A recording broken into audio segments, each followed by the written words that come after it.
جی، جس طرح آپ نے دیکھا کہ ہم جو سندھ کا قدیم ترین علاقہ ڈسٹرکٹ ٹھٹھا، وہاں پر بہت سارے لوگوں کو ملے اور اسی طرح ایک اور نوجوان زندگی ہمارے ساتھ ہے۔ آپ نے دیکھا کہ یہاں پر ایجوکیشن کی کمی نہیں ہے، نوجوانوں نے بہت ایجوکیشن حاصل کی ہے، بہت کچھ اچیو کیا ہے۔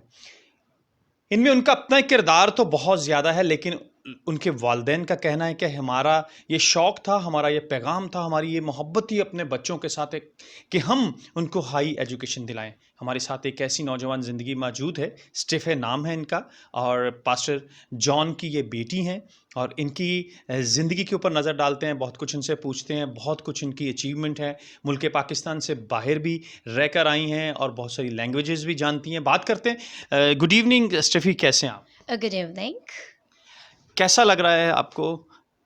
ہم جب آپ کے ساتھ ہیں، بات چیت کر رہے ہیں، یو سی نیوز کراچی سے یہاں پہنچا، اور یہ دیکھتے ہوئے کیا کہتے ہیں آپ؟ سب سے پہلے تھینک یو سو مچ کہ آپ یہاں ٹھٹہ ڈسٹرکٹ میں آئے اور ایک چینل کے وسیلہ سے جو ہے آپ ہماری آواز جو ہے پوری دنیا تک پہنچا رہے ہیں۔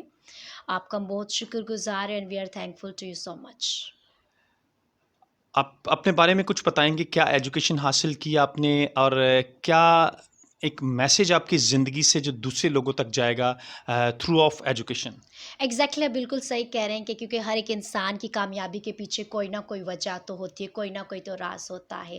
میں آپ سب کو یہ بیان کرنا چاہتی ہوں کہ ایجوکیشن ہی کے واحد ایک ٹول ہے جس کے وسیلہ سے آپ جو ہے پاورٹی یعنی غربت سے باہر آ سکتے ہیں۔ ہم کئی بار یہ سوچتے ہیں کہ مائٹ بھی میں جو ہوں غریب ہوں اور میرے پاس میں یہ ایکسس نہیں کر سکتی یا نہیں کر سکتا کہ میں ایک ڈاکٹر بن سکوں، انجینئر بن سکوں یا بڑی پوسٹ تک پہنچ سکوں، لیکن میں ان تمام نوجوانوں سے یہ کہنا چاہتی ہوں کہ آپ اپنی زندگی پر غور کریں۔ تعلیم ایک ایسا ٹول ہے جس کے وسیلہ سے آپ غربت سے بھی باہر آ سکتے ہیں، پریشانیوں سے بھی باہر آ سکتے ہیں، اور اپنی زندگی میں تمام ڈیسٹنیز جو آپ رکھتے ہیں انہیں اچیو بھی کر سکتے ہیں۔ اگر میں اپنی خود کی ایگزامپل آپ کے سامنے پیش کروں تو میرے والد صاحب جو ہیں خادم ہیں اور ان کی گورنمنٹ جاب ہے، اور میری جو فیملی ممبر کے بارے میں ڈسکس کیا جائے، جو میرے سبلنگس ہیں، ہم 5 ہیں اور میرے 3 بھائی ہیں اور 2 بہنیں ہیں۔ اب آپ دیکھ سکتے ہیں ایک بہت بڑی فیملی ہے، اور ایک پاکستان میں ہوتے ہوئے اتنی بڑی فیملی کو گرو اپ کرنا اور بچوں کو پڑھانا بھی، ایجوکیشن بھی دینا، اور ان کی جو پرسنلی لائف کے ایکسپینس ہوتے ہیں وہ بھی بہت زیادہ ہوتے ہیں، اور واحد صرف میرے پاپا ہی ہیں جو ارننگ کرتے ہیں۔ میری ماما ہاؤس وائف ہیں، اور بہت سارے کرائسس انسان کی لائف میں آتے ہیں، کبھی اپ اینڈ ڈاؤنس بھی آ جاتے ہیں، لیکن جب میرے پاپا سڈنلی جب ان کی جاب جو تھی نہیں تھی، سڈنلی وہ ڈسمس ہو گئے کسی وجہ کی، کسی اسباب کی وجہ سے، تو ہی faced a lot of things in his life actually. تو انہوں نے بہت ساری مشکلاتوں کا سامنا بھی اپنی زندگی میں کیا، لیکن ہماری ماما ایک مضبوط وومن پروف کی، ایک فیمنسٹ انہوں نے شو کیا کہ عورت بہت کچھ کر سکتی ہے۔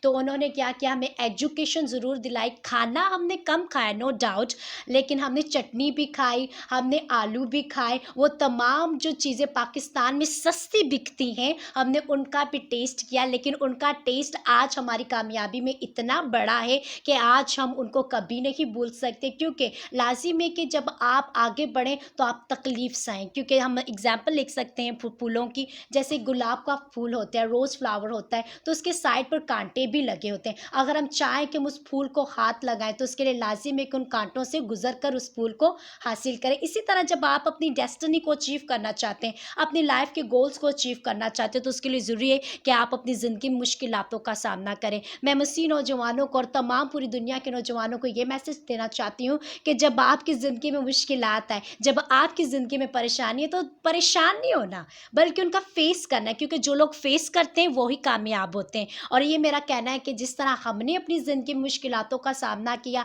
آج میرے ایک بھائی جو ہیں انہوں نے بزنس ایڈمنسٹریشن کیا سندھ یونیورسٹی ٹھٹہ کیمپس سے، and the good news is that he was one of them who study there being a Christian. وہ کرسچن پہلے تھے جنہوں نے سندھ یونیورسٹی ٹھٹہ کیمپس میں اسٹڈی کی، بزنس ایڈمنسٹریشن کی۔